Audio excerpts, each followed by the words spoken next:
Li Weigua, her husband, was hospitalized with terminal cancer. On the last day before his passing, their son helped Jian Qiuyue, with her silver hair and a fitted cheongsam, to the door of the hospital room. Her husband clutched her hand tightly, tears streaming down his face, as he cried out his regrets. Their son and daughter-in-law praised the transcendent, tragic love between her husband and Jian Qiuyue, in front of the media. On his deathbed, her husband amended his will, leaving all his estate to Jian Qiuyue. Her son also knelt down and swore to provide for his Qiuyue mom until the end of her life. I was literally driven to death in the hospital. When I opened my eyes again, I was back to the day when Li Weigua forced me to take the blame to protect Jian Qiuyue. This time, I took the initiative to let go and applied to the military medical university. Sister Hongxia, it's bad. Li Weigua and Jian Qiuyue went into the cornfield to fool around. They've been caught by the patrol team. You'd better hurry over and take a look. My cousin rushed to my house to deliver the news. My mind went blank with a loud buzz. Suddenly, I realized I had been reborn. I was reborn on the day I had to take the blame for Jian Qiuyue and was forced to get engaged to Li Weigua. In my previous life, Li Weigua and I grew up together like childhood sweethearts. Li Weigua had always told everyone since he was young that I was his unwed little wife. Back then, my heart was completely set on Li Weigua. All I could do was wait for my childhood friend to take me home as his bride when I grew up. But who would have known? Ever since Jian Qiuyue was sent down to our village, Li Weigua never mentioned our engagement again. He felt sorry for Jian Qiuyue's frail health and silently added the work points he earned all day to her account. When he heard that Jian Qiuyue hadn't eaten meat in a long time, he immediately sold the pen I gave him. He took Jian Qiuyue to a state-run restaurant and ordered a large plate of braised pork. Later, he and Jian Qiuyue were caught by the patrol while sneaking into a cornfield for a date. Seeing Jian Qiuyue trembling in fear, Li Weigua came to my house and knelt down in front of me with a thud, begging me to step in and take responsibility for this scandal. The reason being that our families had once made a verbal marriage agreement. An unmarried couple sneaking into the cornfield, though shameful, is not a capital offense. Jian Qiuyue's family background was problematic, and if she were labeled as a loose woman, she would definitely be sent to a farm for re-education. At that time, I truly hated Li Weigua and Jian Qiuyue to death. However, for Li Weigua's future and reputation, I had to step forward and admit that Jian Qiuyue was only delivering a letter for me, the one who truly went on a date with Li Weigua. It's me. After the incident, I quickly married Li Weigua. But because I had already been with Li Weigua in the cornfield before the wedding, my reputation was ruined. After the resumption of the college entrance exam, even though I got into university, during the political review, someone sent an anonymous letter to the school. I was disqualified during the political review process. For the next several decades, I was forced to stay in the countryside, taking care of my in-laws and raising children, until my in-laws passed away and my daughter-in-law needed to take her, at which point Li Weigua reluctantly agreed to bring me to the city. By then, Li Weigua had become a leader, and Jian Qiuyue had been arranged by him to work at the military hospital I had always dreamed of. They were glamorous city dwellers, while I was a dirty old woman from the countryside. Everyone whispers behind his back, saying that Li Weigua's only regret in life is marrying me, a rural woman. He missed out on the elegant and beautiful female military doctor, Jian Qiuyue. But no one knows that if it weren't for me taking the blame for this pair of adulterers back then, they would have already been sent to the farm for re-education. With such a punishment, in that era, not only would they not be able to take the college entrance exam, but they wouldn't even be allowed to return to the city. Thinking of the humiliations I endured in my past life, and the resentment and unwillingness before my death, I pushed my cousin away and ran towards the brigade office, crying. In my previous life, I was so worried that Li Weigua would be made an example that I rushed over, only to be caught by him, who then used moral coercion, sweet-talked, and tricked me into taking the blame. This time, I'm determined to make a big deal out of it. Captain, I want to report Li Weigua for adultery. Everyone in the village knows I'm Li Weigua's fiancé who hasn't yet married into the family. With that shout, the whole village ran to watch the commotion. In the cornfield, Li Weigua and Jian Qiuyue, their clothes in disarray, were panting and leaning against each other. Seeing me appear, Li Weigua's eyes lit up and he immediately shouted at me, "Hongxia, tell them quickly that you asked Qiuyue to arrange this meeting with me. You never showed up." And Qiuyue accidentally fell in the cornfield. So I helped her up, and they saw us. And now they're saying Qiuyue and I are having an affair. Please explain to everyone clearly. Qiuyue and I are truly innocent. I watched them in silence. Jian Qiuyue bit her lip and gently nudged Li Weigua. Li Weigua scolded me angrily. "Gao Hongxia, This is not the time for you to be acting childish and jealous. This concerns the reputation of both myself and comrade Jiang Choyue. You must explain yourself immediately." Jiang Choyue looked up at me, her eyes red and teary, and said, "Hongxia, I know you're uncomfortable with Weigua taking care of me, but you can't deliberately frame us like this. It was you who asked me to arrange for brother Weigua to come to the cornfield, yet now you're accusing us of being unfaithful, trying to frame us. I never expected that in this new life, these two would still try to pin the blame on me." I let out a cold laugh and immediately exposed Li Weigua's clumsy lie.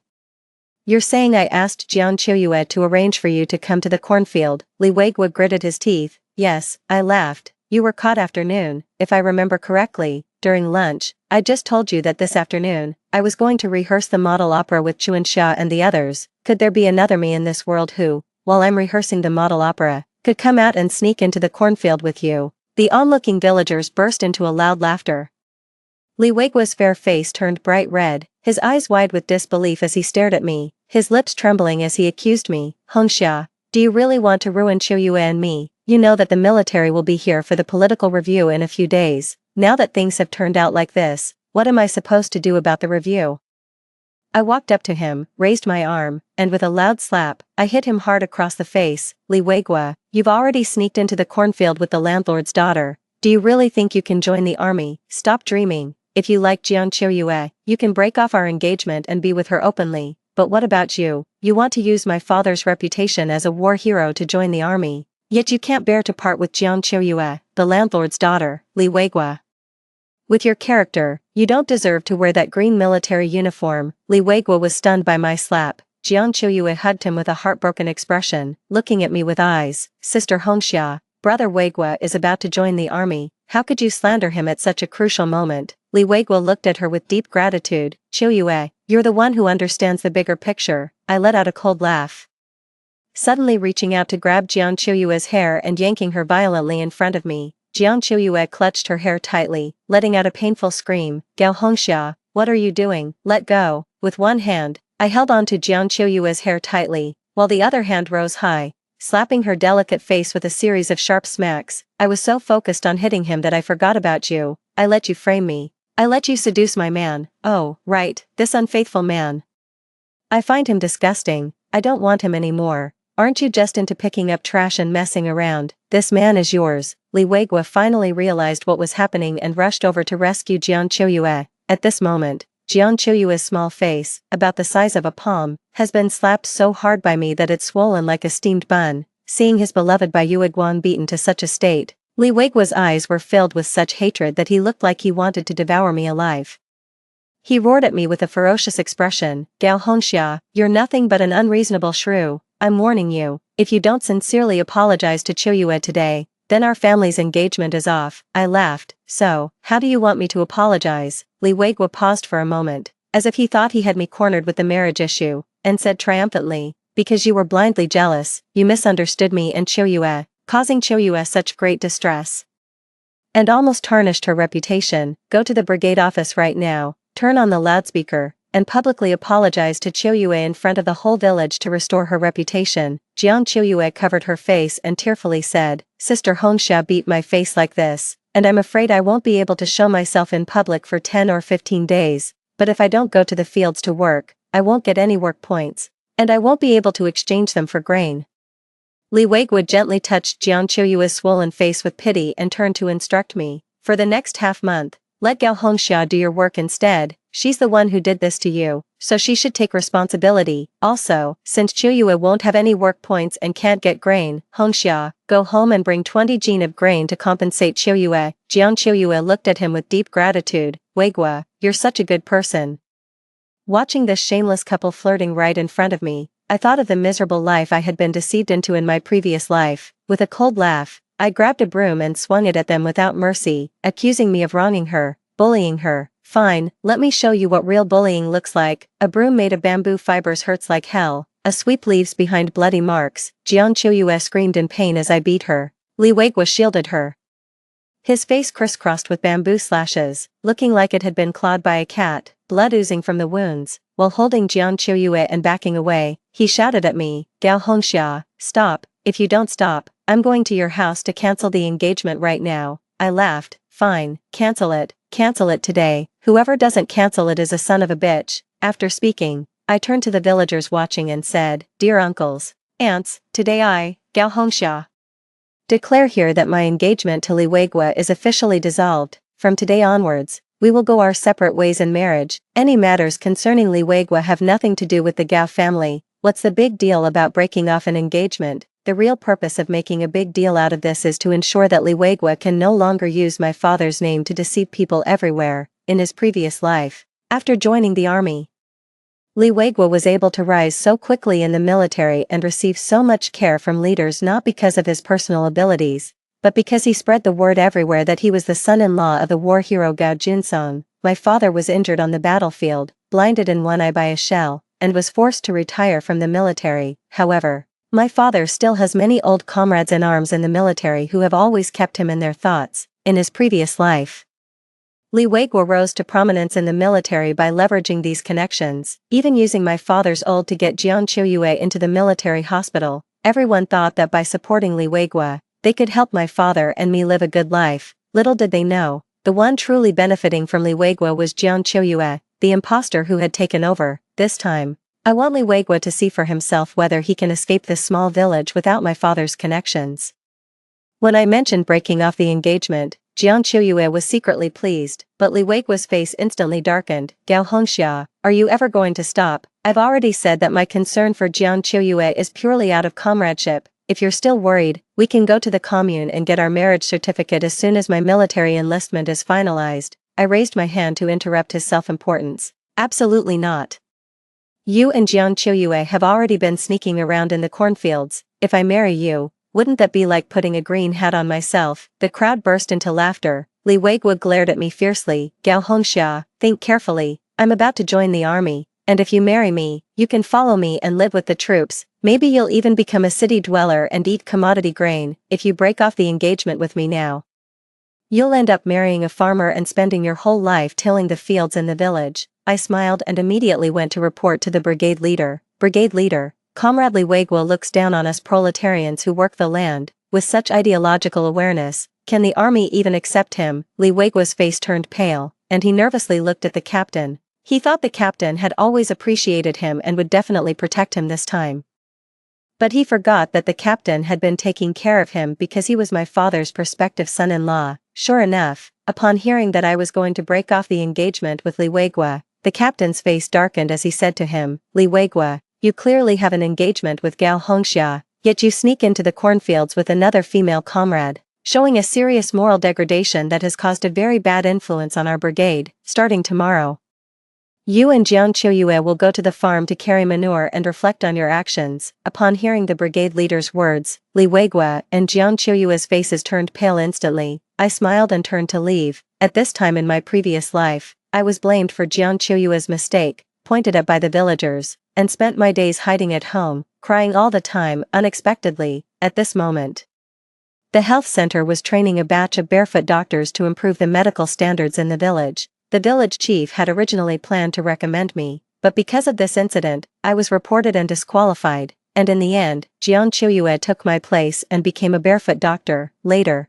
it was also because of her experience as a barefoot doctor in the village that Li Weigua took advantage of the situation and recommended her to the military hospital. In this life, I will take back everything they stole from me in my previous life. When I got home and saw my parents, I ran to them with teary eyes. "Dad, Mom, I want to break off the engagement with Li Weigua." I told my parents everything, how Li Weigua and Jiang Qiuyue secretly engaged in illicit activities in the cornfield behind my back, and how they wanted me to take the blame for Jiang Qiuyue after they were caught. In my past life, I always kept everything to myself, which gave Li Weigua the opportunity to take advantage. This time around, I won't be naive and cover up everything for him. My dad loves me the most. When he heard that Li Weigua was fooling around and even dared to make me take the blame, he grabbed his hunting rifle ready to kill him. I quickly stopped my dad. "Dad, since he's throwing away a bright future and insists on getting mixed up with a woman like Jiang Qiuyue, let him go." My mom wiped away her tears in frustration.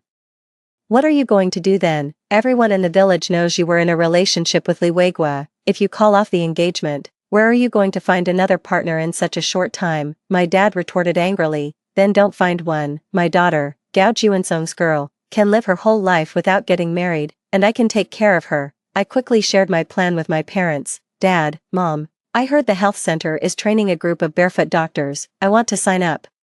Anyway, I'm still young, I'll give being a barefoot doctor a try for 2 years first. My dad nodded, and the next day he asked someone to go to the health center to get me an application form. I was filling out the form at home when Li Weiguo and Jiang Choyue walked in. Seeing the application form on the table, Li Weiguo's eyes flickered, and he forced a smile. Hongxia, you really misunderstood Choyue and me yesterday. I brought her here to apologize to you. Jiang Choyue walked over with red eyes. Hongxia, I'm sorry. I was too scared yesterday, so I told a lie, but I swear to heaven, Weiguo Ji and I are really innocent. I chuckled, innocent, and sneaking into the cornfield, Jiang Choyue bit her lip and looked at Li Weiguo with. Li Weiguo felt a pang of pain in his heart and without hesitation, he shielded Jiang Choyue behind him, shouting at me, Gao Hongxia, if you've got a problem, come at me. Can we keep our issues between us and not involve Choyue? She's already been through enough. I was so infuriated by Li Weiguo's blatant bias that I couldn't help but laugh. Does she suffer? Since Jiang Choyue was sent to our village, how many days has she worked? How much has she done? Oh, she sure has eaten a lot. Red-cooked pork from state-run restaurants, canned peaches from the supply and marketing cooperative, and white rabbit candies. Li Weiguo.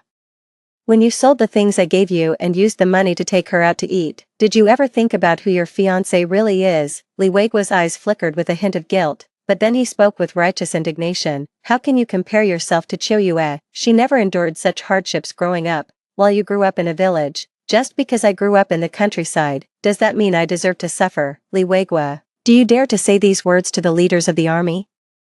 I crossed my arms and looked at him with a cold smile. Li Weiguo lowered his head in embarrassment under my sharp gaze. Jiang Choyue pursed her lips and looked at Li Weiguo with difficulty. Li Weiguo seemed as if he had suffered a great humiliation, his neck stiff as he spoke to me. Anyway, Choyue and I were wronged by you. Gao Hongxia, this is my final warning to you, right now. Go find the captain and explain to him that yesterday's incident was a misunderstanding on your part. If Choyue ends up being sent to the farm to shovel manure because of you, I will never forgive you. Li Weiguo, say that again. Who exactly are you trying to warn? My father, leaning on his cane, suddenly walked in from outside. Behind him, 2 people in military uniforms followed. Seeing my father, Li Weiguo clearly panicked. He stammered, Uncle Junsong, Hongxia and I have some misunderstandings. I want to clear them up with her face to face. As a man, I can take a bit of, but Hongxia, out of jealousy, spread rumors and slandered comrade Jiang Choyue, causing great harm to her reputation and even resulting in her being sent to the farm for re-education by the brigade. My father interrupted Li Weiguo's defense. Isn't it slander? Just ask the villagers. At this moment, the villagers gathered at my doorstep to watch the spectacle began to speak up in my support. What slander? I've seen Li Weiguo and Jiang Choyue sneaking off to the back mountain several times. I've seen them too. When they came down the mountain, they were holding hands. Li Weiguo is engaged to Hongxia, yet he secretly took Jiang Choyue to a state-run restaurant, spending Hongxia's money. How shameless, everyone chimed in, leaving Li Weiguo and Jiang Choyue too embarrassed to raise their heads. Just then, my father spoke up, Comrades, this is Li Weiguo, who is signed up to join the army from our village. I suspect this young comrade has serious issues with his ideological conduct. Please ensure a thorough review by the organization. As soon as the words were out, I saw Li Weiguo's face turn pale, and he almost couldn't stand. Jiang Choyue also turned pale. Just moments ago, she was closely nestled beside Li Weiguo, but now, without a word, she has quietly distanced herself from him, as expected. The 2 leaders from the military. After visiting some villagers and in our village, they unanimously concluded that Li Weiguo was morally corrupt, had problematic ideological and behavioral issues, and had even made statements that showed disdain for the proletariat, making him completely unfit for military recruitment. Li Weiguo was disqualified during the political review process. Li Weiguo went mad upon hearing the news. He stormed into the commune, grabbed Jiang Choyue by the neck, and slapped her repeatedly, more than a dozen times in quick succession. Jiang Choyue was sobbing so hard she could barely catch her breath, but this time, instead of Li Weiguo's gentle comfort, she was met with his furious roar. Jiang Choyue, you're nothing but a jinx, you cursed your own parents to death. And now you've ruined me too. Didn't I tell you? I asked you to hold on, wait until I join the army, make some achievements, and then help you figure something out. Why can't you just wait? Are you really that desperate to seduce me? Now it's all ruined. I can't join the army anymore. Are you satisfied now, you bitch? Li Weigua became angrier as he spoke, tightening his grip on Jiang Qiuyue's hands. Jiang Qiuyue was being choked to the point of rolling her eyes, on the verge of losing consciousness. The other quickly rushed up and managed to pull the two apart. Li Weigua stumbled out of the youth camp, not knowing what he was thinking, and ended up at my house.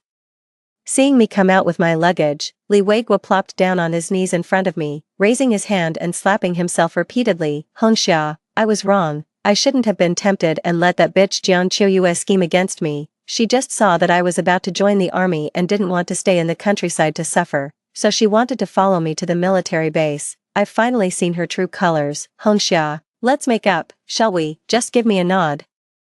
And I'll bring a matchmaker to propose tomorrow. My dad kicked Li Weigua out with a kick. Too late. Didn't you go around bragging that you're joining the army and my daughter isn't good enough for you? I'm giving those words back to you now. My daughter is about to become a barefoot doctor, and later she can even take the exam to get into a medical school. You, a bad element about to be sent to the farm for re-education. Are you worthy of my daughter? Li Weigua suddenly looked up. A flicker of surprise in his eyes. What, Hongxia, you're going to be a barefoot doctor? Uncle Junsong, can you get me a spot? I'd go with Hongxia, so we can take care of each other. No need, I'll take good care of Hongxia. A tall figure walked in from the door. Since I didn't take the village's quota, it was my dad who got it through connections. In the end, the village leader gave the training quota for the barefoot doctor to another descendant of a war hero from the village. Zhou Emin's grandfather was a martyr who died in the defense of Nanqing. In my previous life, Li Weigua manipulated things behind the scenes, and the quota that should have gone to Zhou Emin was given to Jiang Qiuyue. In this life, I finally returned the quota that Jiang Qiuyue had taken to Zhou Emin. Seeing the tall and handsome Zhou Emin, Li Weigua's bloodshot eyes glared at me fiercely. I said, why you were in such a hurry to cancel the engagement? So you've already found someone else, huh? Gao Hongxia, I'm giving you one last chance. Get me a spot as a barefoot doctor right now, or else I'll report your improper conduct to the health center, and no one will be able to go. My dad was so angry that he raised his cane to hit him, but I stopped him with a hand. Li Weigua gave a smug smile, gazing at me affectionately. Hongxia, I knew it, you still have me in your heart. I set down my luggage, walked up to Li Weigua, and before he could say a word, I slapped him hard across the face. Li Weigua glared at me with a sinister look. Gao Hongxia, are you sure you want to go down this path of mutual destruction? I rubbed my slightly sore palm, chuckled softly, leaned close to his ear, and whispered, mutual destruction, you think you're worthy, Li Weigua. If this really escalates to the commune, Zhou Emin and I are truly innocent, but what about you? Can you guarantee that you and Jiang Qiuyue, as well as your family and the Jiang family, are truly innocent? Think about what's buried under the pig trough in your backyard. Li Weigua's face turned ashen, his eyes staring at me as if he had seen a ghost. You, how did you know? I chuckled lightly. If you don't want anyone to know, don't do it in the first place. Li Weigua, if you have the guts, go report us to the commune. Go ahead, and I'll go too. At most, Zhou Emin and I might not be able to be barefoot doctors, but what about you and your parents?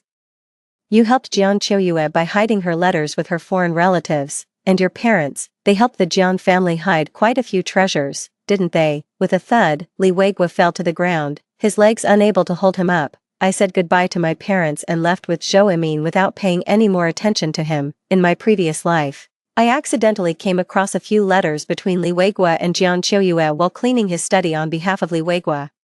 It was then that I learned that when the Jiang family was sent down, Li Weigua and his parents had secretly helped the Jiang family hide a lot of things. But by then, Li Weigua had already risen to a high position. I was worried that if these letters were discovered, it could affect his career, so I advised him to destroy them as soon as possible. To my surprise, Li Weigua not only refused to listen but also accused me of meddling in his affairs and rummaging through his things. Now, looking back, how could he possibly be reluctant to burn those few letters? He couldn't bear to burn them, clearly because those letters were all handwritten by Jiang Qiuyue. Li Weigua probably couldn't have imagined in his wildest dreams that the love letters he and Jiang Qiuyue exchanged in their previous lives would become the lethal weapons I use against them in this one. Zhou Emin and I are upright and honest, so we have nothing to fear from any organizational investigation. So in this life, after arriving at the commune, I went to the health center to report in, and then immediately went to the commune to report to the organization about Li Weigua and his parents' actions of helping the Jiang Qiuyue family hide their assets. The commune leaders were furious and immediately took people to investigate the village. It is said that when the commune people arrived at the Li family's home, Li Weigua and his parents had just dug up the treasures they had buried in the pigsty. It was truly a case of being caught red-handed. Later, I heard that Li Weigua and Jiang Qiuyue were both sentenced to prison, and Li Weigua's parents were sent to a farm to undergo labor reform. After the verdict was announced, Li Weigua wrote me several letters from prison, asking to see me. I ignored him, and he actually attempted suicide in prison. There was no choice. The prison authorities came to the clinic, and I had to go see him. At this time in his previous life, Li Weigua had already joined the army and was wearing a brand new green military uniform, but now, separated by a steel bar, he is bald, dressed in prison garb, and appears completely deranged. Seeing me appear, Li Weigua suddenly lunged forward, gripping the steel bars tightly with both hands, his eyes bloodshot as he stared at me. Hongxia, it's all wrong. This isn't how it was supposed to be. I should join the army and rise through the ranks. You stay in our hometown to take care of my parents and bear my children. I looked at him sarcastically, and then, using my father's name, you'd pull the wool over everyone's eyes. Let Jiang Qiuyue take my spot, become a barefoot doctor, go to a military medical university for further studies, end up in a military hospital, and live happily ever after with you as a perfect couple. Li Weigua froze for a moment, his eyes widening in disbelief as he stared at me. Hongxia, you're back too. When did you come back? I chuckled lightly. The day after you and Jiang Qiuyue got caught sneaking into the cornfield, and you wanted me to take the blame for her. Li Weigua's face turned pale as he muttered, no wonder. In my previous life, when you heard I was caught, you rushed over without a second thought and admitted to doing it. I coldly stared at him, but what happened later? I was the one who sacrificed myself to protect your and Jiang Qiuyue's reputation. Back then, I was vilified by the villagers, yet neither you nor Jiang Qiuyue stood up to say a single word for me. Li Weigua bowed his head in pain. I stood up and said to him for the last time, Li Weigua, in your previous life, you died resenting me for taking your wife's place, leaving you unable to give your beloved woman a proper title for your entire life. In this life, I took the initiative to cancel the engagement and let you be together. Why are you crying? You should be happy, right? I turned and walked away. Behind me, Li Weigua's anguished wails echoed. After 6 months of training at the health center, Zhou Emin and I were both assigned back to our hometowns as barefoot doctors.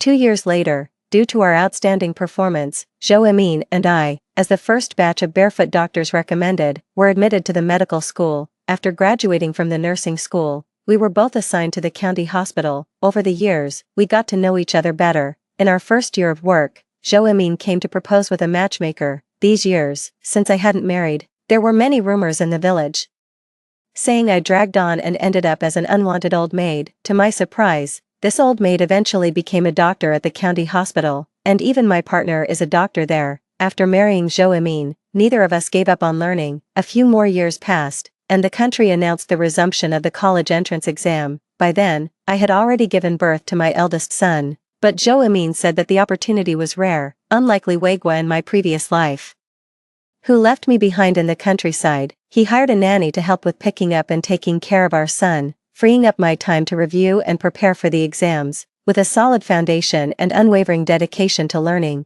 2 months later, both Zhou Emin and I received our university admission notices. In this life, I finally fulfilled the dream I couldn't achieve in my previous one by being admitted to the military medical university.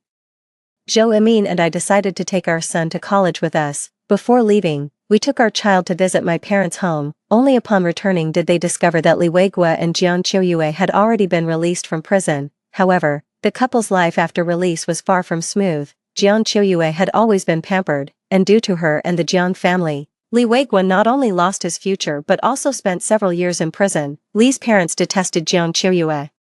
If it weren't for the fact that Li Weigua couldn't find a wife after his imprisonment, the Li family would never have allowed Jiang Qiuyue to marry into their family. Jiang Qiuyue didn't want to marry Li Weigua in the first place. What she wanted was a man who could become an officer and give her a good life. But in this lifetime, Li Weigua not only failed to join the army but also served time in prison, carrying the stigma of being a reformed criminal, which meant he would never get ahead in life. Jiang Qiuyue couldn't stand him, but she had no choice. She had just been released from prison herself, with no job and nowhere to stay, so she had to cling to Li Weigua. Two people with hidden agendas, after getting married, would argue every other day. Li Weigua cursed Jiang Qiuyue, calling her a jinx who ruined his future and his good marriage. Jiang Qiuyue scolded him for being a coward who couldn't own up to his actions. yet still wanted to date her while unwilling to give up the benefits my family could offer him. On the day my husband Zhou Emin and I took our child to visit my parents, we happened to witness a major drama unfolding at Li Weiguo's house. Jiang Chuyue couldn't bear the hardships of village life any longer, so she seduced a truck driver, stole the last bit of money from the Li family, and planned to elope with him. Unexpectedly, Li Weiguo discovered them halfway.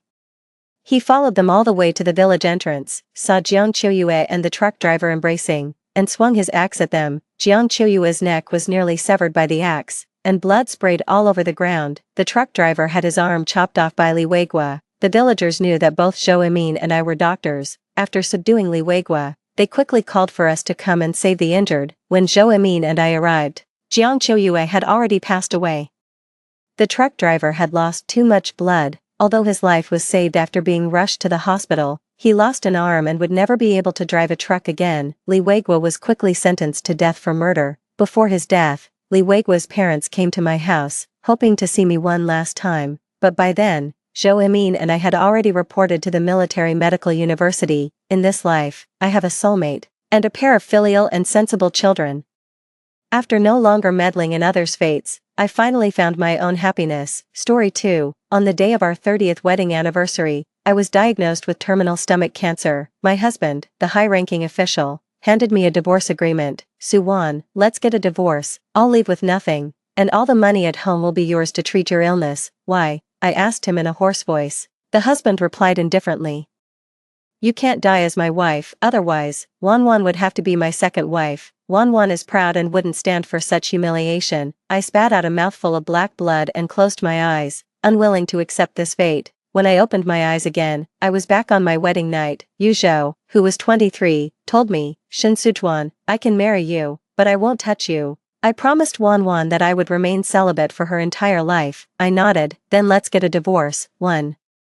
The noisy wedding feast had finally ended. On the wedding night, Yu Zhou sat in a chair with a stern expression, looking at me. Shen Sujuan, let's talk. You know, Changwan and I were forced apart by our families. I can't forget her. I can give you a title, I can give you all my salary, but I, myself, cannot be yours. I promised Changwan that I would remain chaste until she comes back to find me. Hearing the familiar conversation, I felt a moment of dizziness in my mind. I actually reincarnated. Reborn on my wedding night, the day my husband Yu Zhou confronted me. 2. In my previous life, naive and inexperienced, I was moved by his tragic love story with Jin Changwan and agreed without hesitation, because Yu Zhou told me that if he didn't find someone to fake a marriage, his family wouldn't let Jin Changwan go. At the time, Jin Changwan was the daughter of a capitalist being sent to a farm. Yu Zhou, however, was the sole heir of the Yu family, a much-anticipated military third generation. The Yu family was adamant about not letting him marry the daughter of a capitalist for the sake of Yu Zhou's future. To placate Yu Zhou, the Yu family agreed that as long as the woman's background was good, he could marry anyone except Jin Changwan. Yu Zhou finally chose me, because my family has been poor farmers for 3 generations. We have a good background, also, because I come from a rural area. I am naive and easy to manipulate. However, in this life, Yu Zhou, I don't want to be a part of your tragic love story anymore. I looked up at him calmly. I understand. Could you please come with me to the commune tomorrow to handle the divorce procedures? Yu Zhou looked at me in shock. Why? I smiled, revealing deep dimples. Because I was also forced to marry you. There's also someone in my heart, but that person, just like your Wanwan, I can't marry him yet. For a moment, I saw Yu Zhou's expression, as if he had swallowed a live fly. I secretly sneered. Why?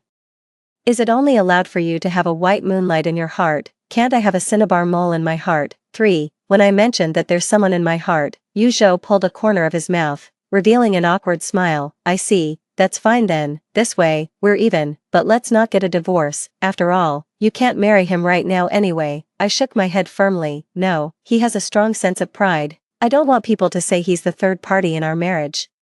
Yu Zhou's expression grew even more unpleasant, and he was about to say something. I had already picked up the large floral cotton quilt that came with the dowry. I'm afraid he might get jealous later, so tonight, let's sleep in separate rooms. Seeing Yu Zhou's astonished expression, I felt immensely satisfied. This time, you'll get to experience the feeling of being alone in an empty room, unable to sleep all night. 4. The next morning, I woke up to find the house cold and empty. Not even having made breakfast, Yu Zhou paused for a moment, then forced a bitter smile, saying, Suwan, even if it's just for show, We should at least act like a married couple, right? You should at least prepare 3 meals a day, otherwise the house feels cold and empty. What kind of life is that? Yes, that's exactly what the naive me from my past life thought. In my past life, I covered up the illicit love between Yu Zhou and Chen Chengwan. I swallowed my heartache and, like a dutiful wife, did the grocery shopping, cooking, laundry, and cleaning every day. I managed our small family with Yu Zhou in perfect order, but in reality, after work, Yu Zhou and I were like 2 roommates sharing a lease. We silently finished our meals and retreated to our respective rooms. For 3 whole years, Yu Zhou kept his promise to his first love and didn't touch me at all. 3 years later, my father-in-law was hospitalized with liver cancer, and my mother-in-law wasn't in good health either.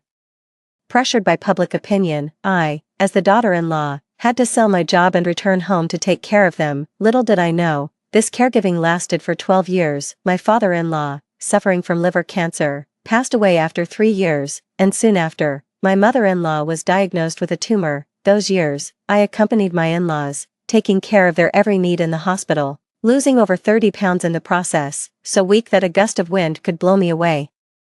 But when I sent my in-laws off and returned to the military compound, I discovered that the home that once belonged to Yu Zhou and me had been taken over by his longtime crush, Chen Chengwan. That evening, I stood at the door, watching as Yu Zhou, dressed in a sharp military uniform, opened the passenger door of the jeep. With gentle eyes, Chen Chengwan, dressed in a stylish khaki coat, gracefully stepped out of the car, her hand resting on his.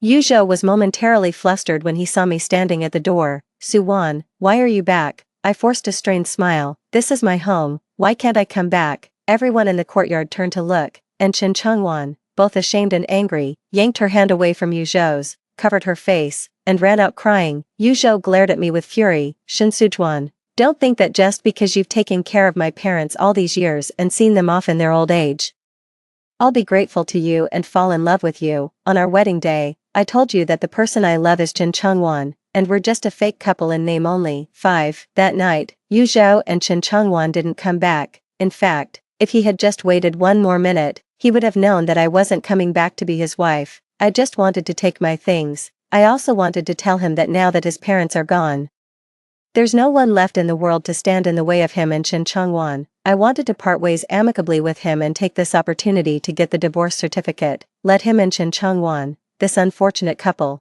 be able to be together openly. I also want to tell him that over the years, although I have had complaints, I never harbored any hatred towards him. Although he left me in a state of widowhood for 30 years, but because of him, I became a military officer's spouse for 30 years, enjoying military benefits for 3 decades. Even before she left, my mother-in-law held my hand and said that the Yu family owed me all these years. She told me that if I didn't want to stay with Yu Zhou anymore, I should divorce him. She left me 5,000 yuan and a house. So even if I divorced, I wouldn't be left with nothing. I had already made up my mind to part ways amicably with him, but for some reason, Yu Zhou was convinced that my intention to take care of my in-laws in their old age was just a way to morally blackmail him, ensuring he could never divorce me for the rest of his life. In our previous lives, we misunderstood each other like this. For the sake of Chen Chengwan's reputation, he applied for a transfer.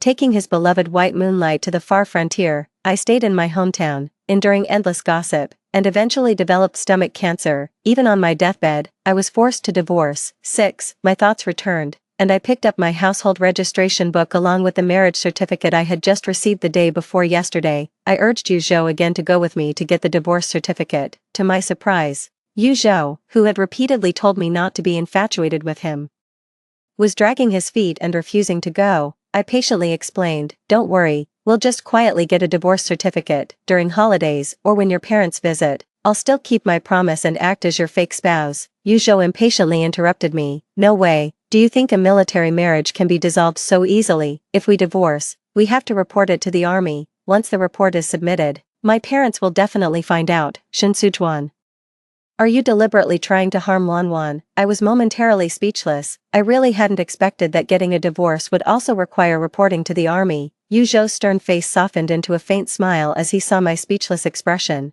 Comfortingly, he said to me, you don't have to worry about your innocence. I've transferred Wanwan to the military hospital. In the future, both Wanwan and I will stay in the army. You'll be living at home alone. I suddenly brightened up. So Can I bring someone back to stay? Yu Zhou's smiling face suddenly stiffened. You want to bring that man to our home? I nodded vigorously. Don't worry, I won't cheat on you. To the outside world, I'll just say he's my brother. Yu Zhou opened his mouth, as if wanting to say something, but couldn't get the words out. I know he was trying to say that men and women should keep their distance, telling me not to get too close to other men, but it was him who brought it up first.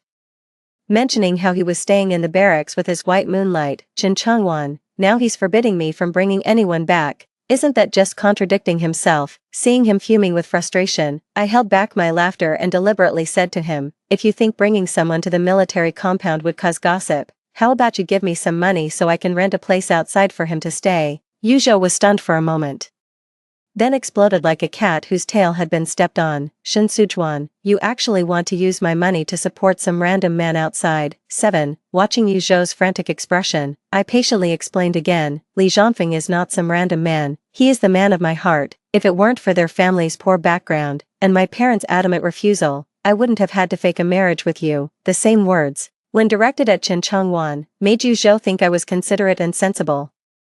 But when directed at Li Zhanfeng, Yu Zhou's expression was as if he had just eaten a pile of excrement. I couldn't help but sneer inwardly. In my previous life, I had also hinted to Yu Zhou to keep a proper distance from Chen Changwan. After all, he is still nominally my husband, yet he is entangled with his single first love. If this gets out, it won't just be embarrassing for my in-laws, but it could also negatively impact his future. But back then, what did Yu Zhou say? Shen Sujuan, don't use your filthy rural mindset to insult the love between Wanwan and me. Although we admire each other, we have never crossed that line. Me and Wanwan, we are pure revolutionary comrades. Now, I'm returning those exact words back. Yu Zhou, I've already said it. Zhan Feng and I only have a pure revolutionary friendship. Although we admire each other, we have never crossed the line. If you really don't believe me, then let's get a divorce. Yu Zhou is not yet the commanding general of 30 years later, the one who always gets his way. Worried that his in-laws might harm Chen Changwan, Yu Zhou wouldn't dare to actually divorce me. Taking a deep breath, Yu Zhou's face turned ashen as he pulled out a dozen Great Unity bills from his shirt pocket and threw them at me in a fit of anger. Take it and support your wild man, and hide him far away, don't let me see him. 8. I left the compound without looking back after getting the money. There was the sound of a glass shattering on the floor behind me, but what was there for him to be angry about? After all, it was he who suggested we become fake spouses. Reborn, I don't want to waste my life at the Yu families anymore. I'm going to save the man who, in my previous life, gave me the last bit of warmth after my death. In my past life, Yu Zhou insisted on divorcing me before I died. I know he didn't want me to be buried in the Yu family's ancestral tomb, even in death.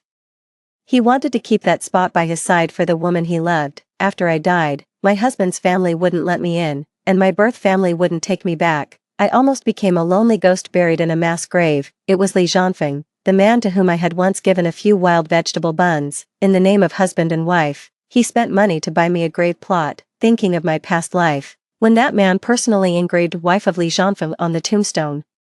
My heart ached with a mix of emotions. Li Zhanfeng is still locked in a cattle shed for speculation and profiteering. I spent some money, mentioned the names of my in-laws, and within half a day, Li Zhanfeng was released from the cattle shed. Brother, that shout of mine completely stunned Li Zhanfeng. Fortunately, he recognized me. The detainees all said he was lucky. If I hadn't come today, Li Zhanfeng would have been sent to the farm tomorrow. On the way back, Li Zhanfeng gave me a teasing look.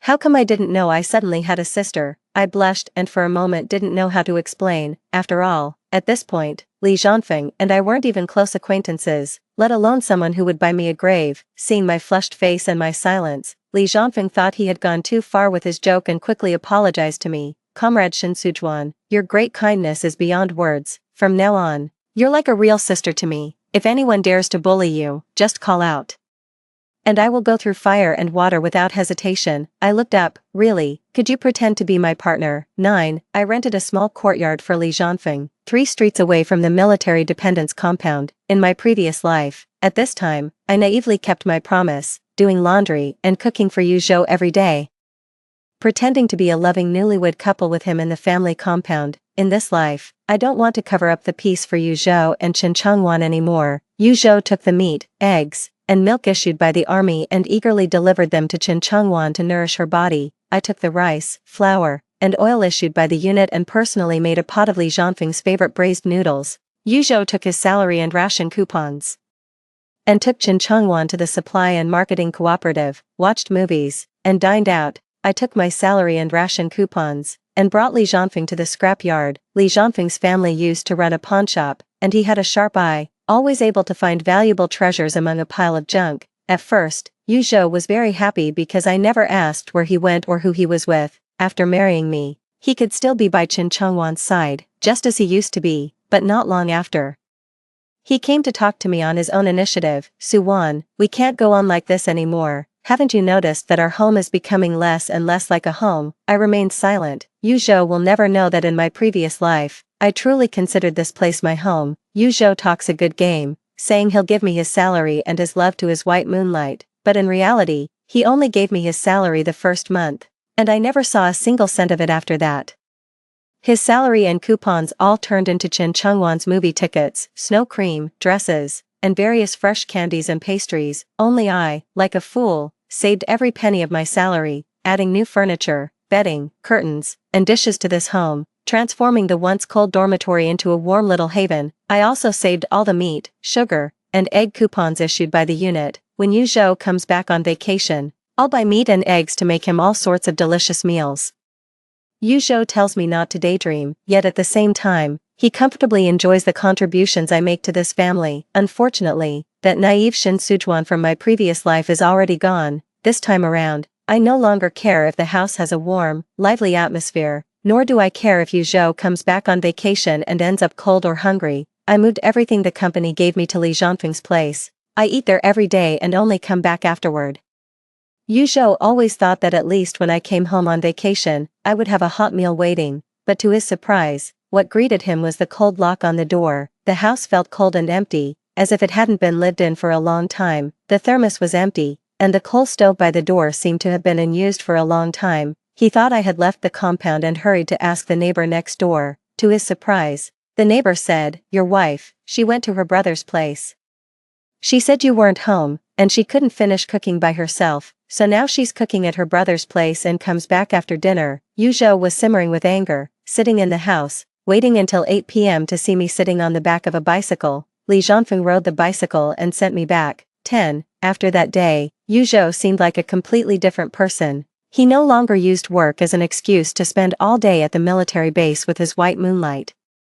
He even started doing what other officials in the compound did, picking up 2 dishes and a bag of steamed buns from the canteen after work. He also bought 200 coal balls for the house and, every day after work, would heat the dishes and buns on the coal stove. Then, like a devoted husband, he waited for me to come home from work to have dinner. If it were my past self, I would have been moved to tears and completely fallen into this man's sweet trap, but now, faced with Yu Zhou's deliberate acts of kindness, I simply responded with the same cold tone he used in my past life. "Comrade Yu Zhou, don't forget, we are only a fake couple in name. I only have Zhanfeng in my heart. Please don't harbor any unrealistic fantasies about me." With a loud bang, the large coarse porcelain bowl filled with congee fell to the ground and shattered into pieces. Yu Zhou stood still for a moment, then lowered his head and silently fetched a broom and dustpan. He carefully swept up the broken porcelain pieces and the congee covered in dust. Seeing me stubbornly sitting beside him, refusing to eat the food he brought back from the cafeteria, Yu Zhou let out a wry smile. "Sorry, I overstepped. I just didn't expect that you really liked that man so much. I thought that since you agreed to a fake marriage with me, maybe you felt something. Anyway, today was my fault, and I apologize. From now on, I won't interfere in your affairs with that man." I looked up, meeting his gaze calmly. "It's best that you think that way. After all, we were just a fake couple by agreement. However, if it really bothers you, I can move to Zhanfeng's place. We can tell others that you're not home, and I'm afraid to stay here alone." "No, don't move there." Yu Zhou suddenly stood up in agitation. "Stay put. I'll return to the barracks tonight. You can have this place." Yu Zhou lowered his head. Eyes locked onto my face as if searching for the faintest trace of reluctance, yet what he found was not a shred of hesitation, only relief and quiet contentment. At this moment, he made the crushing realization, his wife in name only seemed to genuinely dislike him, not one bit. 11. That evening, Yu Zhou left me 50 yuan along with ration coupons, 2 jin for meat, 1 jin for sugar, and several for fabric. Then, he returned to the military base overnight. Seeing that Yu Zhou didn't even spend the night at home during his break, The neighbors looked at me with a mix of mockery and sympathy. Sister Lu from next door kindly reminded me, Suwan, your family's deputy battalion commander Yu is so handsome, with a bright future and a good background. There are countless women out there who are interested in him. You must keep a close eye on him, and it's best to have a son while you're young, so you don't end up being abandoned by some external fox spirit, and regret it later when it's too late to cry. I smiled and explained that Yu Zhou was indeed working overtime at the office, not out fooling around with women. Sister Lu clearly didn't believe me, looking at me as if I were a fool. From that day on, Yu Zhou indeed kept his promise and never came back. Just so, every month someone would bring me half of his salary and various vouchers. I accepted everything without hesitation. This was something he owed me from a past life. In the blink of an eye, the time came for my former father-in-law's liver cancer hospitalization. Upon receiving the telegram, Yu Zhou immediately drove over to pick me up, but this time, he couldn't bring himself to demand, as he had in our past life, that I quit my job and return to care for his parents. After spending 3 days in his hometown, Yu Zhou handed his mother a passbook before we left, suggesting she hire a caregiver for his father. My mother-in-law shot me a disapproving glance and hesitantly asked, "Your father is this sick, and neither of you can stay?" The meaning behind my mother-in-law's words was obvious. Yu Zhou is now a deputy battalion commander, at a crucial stage for making achievements and getting promoted, so of course, he can't take an extended leave to take care of his father. She was hinting at me to voluntarily resign or take a leave of absence without pay to take care of my father-in-law. 12. I glanced at Yu Zhou. He averted his eyes guiltily, avoiding my gaze. In my previous life, I was trapped by my in-laws' tears, the gossip of those around me, and moral coercion, ultimately confined to the Yu family's ancestral home, living a childless life for 12 long years. In this life, I won't be that naive pushover anymore. After all, I'm not the real daughter-in-law of the Yu family. If my in-laws want their daughter-in-law to come serve them, they should go find Qin Chengwan. My mother-in-law is too cultured to play the villainous mother-in-law role. Though her constant meaningful glances spoke volumes, I pretended not to notice and said firmly, "I have made my decision to sacrifice the needs of my family for the greater good, dedicating my life to the socialist cause. I cannot abandon my work to return and care for the elderly. However, as a daughter-in-law, I must still fulfill my filial duties." Therefore, I told my mother-in-law that I would not take a single cent of Yu Zhou's salary or any of the various vouchers issued by his unit. I would have him send everything back to be used for hiring caregivers for my father-in-law and for medical expenses. I kept my word. The second month, I did not accept the money and vouchers Yu Zhou had someone bring back. However, Qin Chengwan, the pampered daughter of a capitalist, will likely find her future less comfortable without the extra half of her salary. 13. In this life, I don't have to toil like an ox or a horse for the Yu family, serving my in-laws. I now have more time to go treasure hunting with Li Zhanfeng in various places. We brought money and grain coupons to scrap stations in some remote communes. We managed to find many out-of-print books, damaged antiques and paintings, and some artifacts that people used as broken pots for planting vegetables, all for very little money. With the money we earned, we rescued many antique and book restoration masters who were still undergoing re-education in cattle sheds. With their help, we created many convincing fake artifacts, sell fakes at high prices to foreigners, keep the genuine ones all within the country. In this chaotic era, we are doing our best to carefully protect the cultural relics that belong to our nation.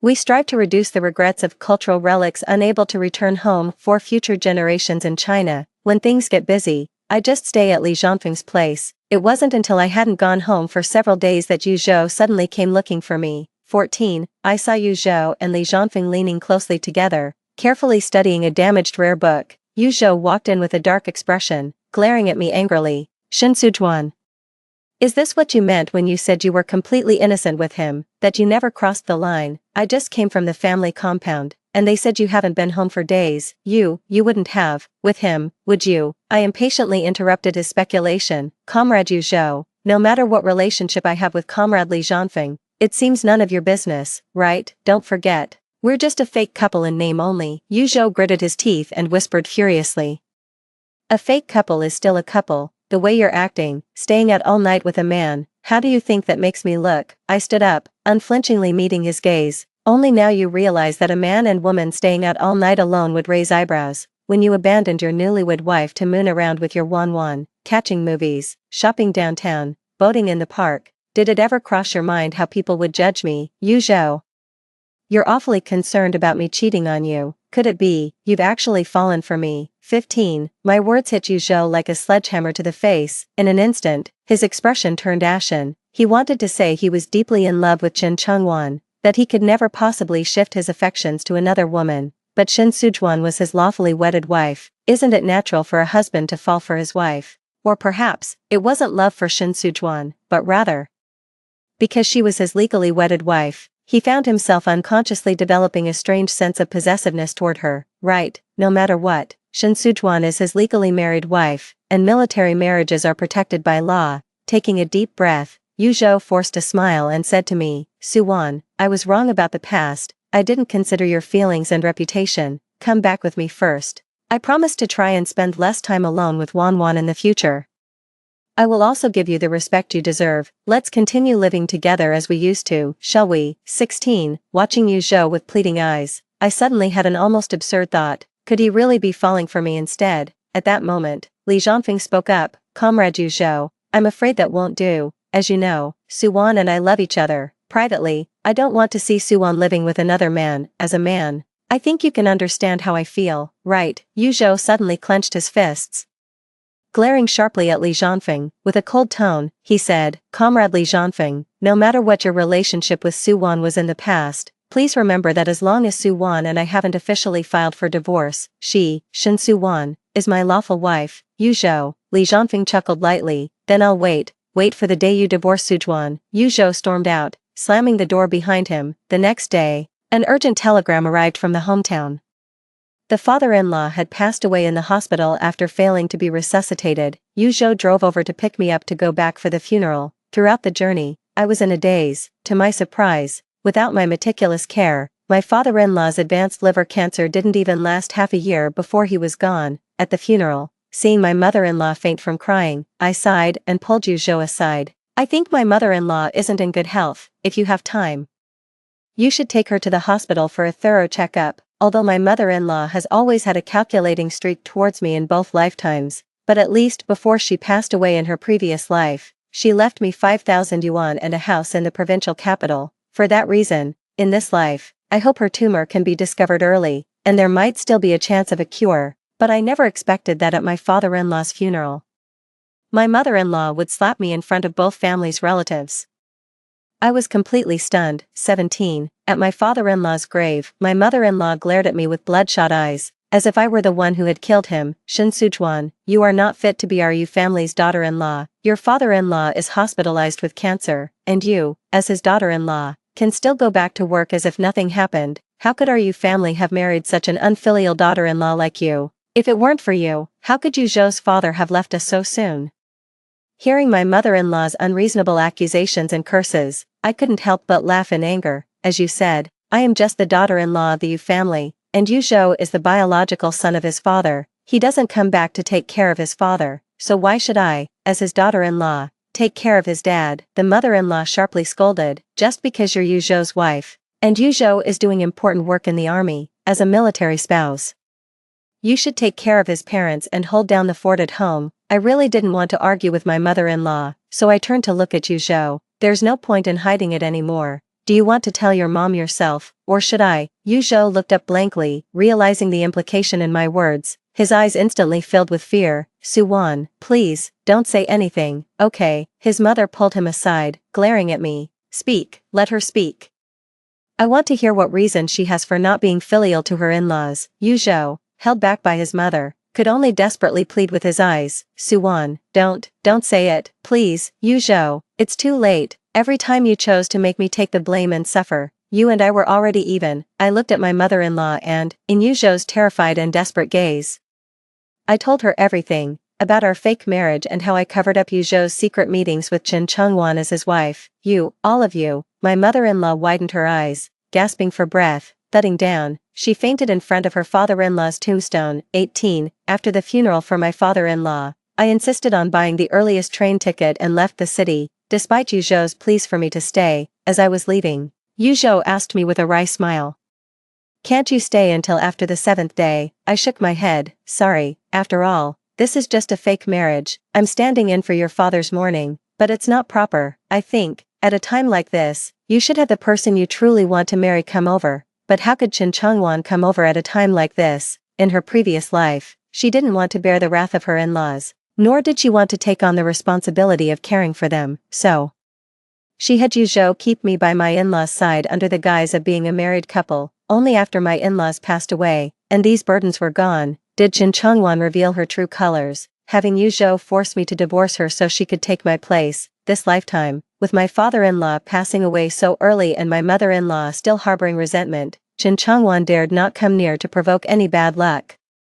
It is said that the day after the news of my father-in-law's death reached her, Chen Changwan applied for a medical aid mission at the border. Military orders are absolute. She couldn't return for at least 2 years. 2 years later, time had softened all wounds. She returned triumphant, remaining that purest moonlight in Yuzhou's heart. This woman played her cards brilliantly. Unfortunately, in this life, I have already seen through everything and no longer wish to be a mere pawn in her and Yuzhou's love story. After everything was made clear, I submitted a divorce application to the organization, but for some reason, Yuzhou refuses to sign. 19. I moved out of the military dependence compound. However, Yuzhou is right to remind me that living together with Li Zhanfeng before the official divorce is not beneficial for either of us. Therefore, I moved into the unit dormitory. In my spare time, I began to sort through some of the damaged scrolls I collected from the junkyard. I plan to write a book to let the whole world know that these magnificent cultural heritages belong to the Chinese nation.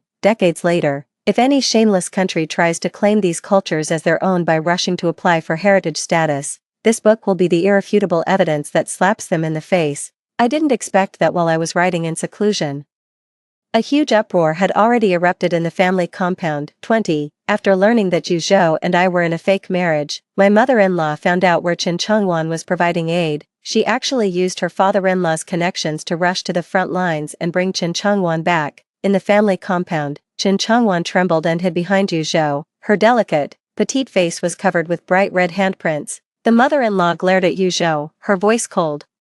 If you still recognize me as your mother, today, right here, in front of everyone, cut all ties with this woman. Yuzhou shook his head in pain. Mom, I know you're heartbroken since Dad passed away, but this matter has nothing to do with Wan Wan. How can you take it out on her? The mother-in-law shouted. How is it unrelated? If it weren't for her, you and Su Wan would have already been true husband and wife. I know Su Wan's character. If she had truly been our Yu family's daughter-in-law, when your father was diagnosed with cancer, she would have quit her job and come back to take care of him wholeheartedly. Your father wouldn't have passed away so early. It's all this vixen's fault. She destroyed your family with Su Wan and even caused your father's death. And yet, you still want to protect her. The mother-in-law's pointed accusations made Yuzhou and Chen Changwan retreat step by step, their faces turning pale. In this era, the punishment for engaging in illicit relationships is particularly severe. Moreover, both Yuzhou and Chen Changwan are military personnel. If their inappropriate relationship is confirmed,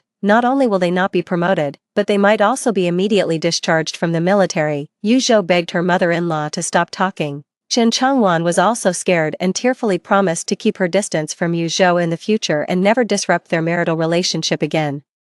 Unfortunately, it was all too late. 21. In the military dependence compound, all residents are cadres and their families from the same regiment. Yuzhou is not the highest-ranking official there. After the mother-in-law caused a commotion in the dependence compound, Yuzhou and Chen Changwan were suspended and under investigation the next day. The investigation team also came to our unit, found me, and asked me about my husband's relationship with Chen Changwan. I didn't kick someone when they're down, I just told the truth. Yuzhou and I were indeed a fake couple in name only. On our wedding night, he told me that he had a sweetheart and vowed to remain chaste for her, so we could only be a fake couple. As for his sweetheart, whether it's Chen Changwan, whether the two of them have done anything to betray their families, I don't know. Although I didn't kick them while they were down, it's unfortunate that Yuzhou and Chen Changwan were far too ostentatious in the military. The investigation team only had to ask a few people around them to gather a large amount of evidence. They went to the park together, ate at state-run restaurants, and watched movies together. Even after we got married, Yuzhou completely ignored me as his wife. Instead, he handed over his monthly salary and all kinds of vouchers to Chen Changwan. The evidence is irrefutable. Soon, both Yuzhou and Chen Changwan were expelled from the military. The house in the family compound was also reclaimed by the military. My divorce application submitted to the military was quickly approved.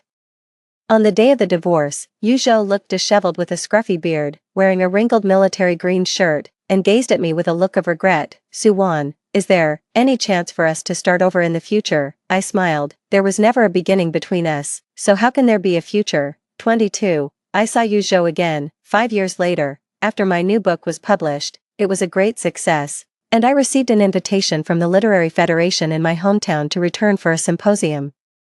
As I entered the venue, I suddenly saw a familiar figure at the door. Yu Zhou, why is he working as a security guard here? Yu Zhou seemed to have spotted me, but he quickly turned away, pretending not to have seen me. I didn't approach him to acknowledge the recognition. Sometimes, pretending not to know someone is a form of dignity for adults. However, during the dinner after the symposium, my ex-husband inevitably came up. It said that after he was discharged from the military, my mother-in-law had already smoothed things over to send him to the grassroots for training, but at that moment, Yu Zhou's white moonlight couldn't bear the hardship of the grassroots and ran off with a nouveau riche. Yu Zhou was deeply disheartened and refused to stay at the grassroots level anymore. Despite his mother-in-law's objections, he sold most of his family's assets, raised enough capital, and planned to go into business. He intended to achieve great success and make Chen Chongwan regret her actions. Unfortunately, Yu Zhou had no talent for business. In less than a year, he lost all his capital. At this moment, his mother-in-law, just like in his previous life, was diagnosed with a tumor. Yu Zhou sold off the last bit of the Yu family's property, but still couldn't save his mother-in-law's life. After his mother-in-law passed away, the only house they had was also reclaimed by her former employer. With nowhere to go, Yu Zhou had to turn to an old comrade in arms to find a job as a security guard. At least, he had a place to eat and sleep. It was said that Chen Chongwan followed that nouveau riche to the south, assuming she was going to enjoy a life of luxury. To her surprise, he had already married a local woman. He only tricked her into coming back to have a son because his wife couldn't conceive. With her pride and ambition, how could Chen Chongwan possibly be willing to bear a child for someone else? Relying on her familiarity with pharmaceuticals, she secretly concocted a poison and killed the millionaire's first wife. Just as she thought she could successfully take her place, the first wife's brothers came knocking. Without any regard for justice or evidence, they tied Chen Chongwan up, bound her with stones, stuffed her into a sack, and threw her into the sea. In those days, there were many illegal immigrants along the coast, and several bodies would wash ashore every day, leaving the police overwhelmed with cases. Besides, Chen Chongwan was only missing, and no one reported her disappearance. It wasn't until a year later that one of the brothers of the original wife was caught for a crime, bringing this old case back to light. However, due to the passage of too much time, Chen Chongwan's body was long gone and couldn't be found. Nonetheless, none of this concerns me anymore. Li Zhanfeng has once again collected many precious cultural relics for me. It's time to start preparing my second book. Fortunately, in recent years, Li Zhanfeng has returned to his family's traditional business and opened a pawnshop. With him taking care of the kids at home, I can focus on preparing my new book. The end. That's the end of the first story. Don't go away. The next one is even more exciting. In 1987, Lu Shiguang died while working outside, and his body was never found. All I got was a message saying I was free. The Lu family considered me unlucky and beat me until I was crippled, then kicked me out with nothing. To avoid tarnishing my family's reputation and to find Lu Shiguang's body to settle my own conscience, I went out to work alone in search of answers. Later, when I saw Lu Shiguang living with another woman, and their child could already call them father and mother, I realized that Lu Shiguang had faked his death and disappeared. Married, I rushed out to kill the couple. But the next moment, unable to dodge in time due to my leg disability, I was hit and killed by a truck. When I opened my eyes again, I was back to the moment when the news of Lu Shiguang's death was delivered. I clenched my fists. This time I want all of you to cry for me. What happened to my son? Explain it clearly, the old lady shouted at the top of her lungs, making sure everyone in the courtyard heard her. A crowd gathered to watch the spectacle. Sister Lu, I really don't know what happened to Shiguang. All I know is that he's dead, and they never found the body. I was just packing up his things. I found a letter in the bundle when I opened it. I'm here to deliver it on behalf of Shiguang. I don't know anything else. Ma Shangjin, who worked with Lu Shiguang, finished speaking and shoved the letter into my hands before running off, afraid that I would stop him to ask more questions. I knew that Ma Shangjin was just an actor paid by Lu Shiguang to deliver the letter. He wasn't professional. He couldn't pull off the act of Lu's family cutting the bridge after crossing the river. When it comes to acting, one must observe the in-laws. Sure enough, the mother-in-law wailed, "Oh, no, my son, my light. I only have this one son, what will I do without my son? Oh, heavens, open your eyes and see. Why does the one who should die live, and the one who shouldn't die perish? Ah, ah." The mother-in-law plopped down on the ground, wailing and beating her chest as if she were on the verge of death. While crying, she glared at me, implying that I was the one to blame. The same thing happened in my previous life. On the day we received the news of Lu Shiguang's death, my in-laws fainted several times from grief.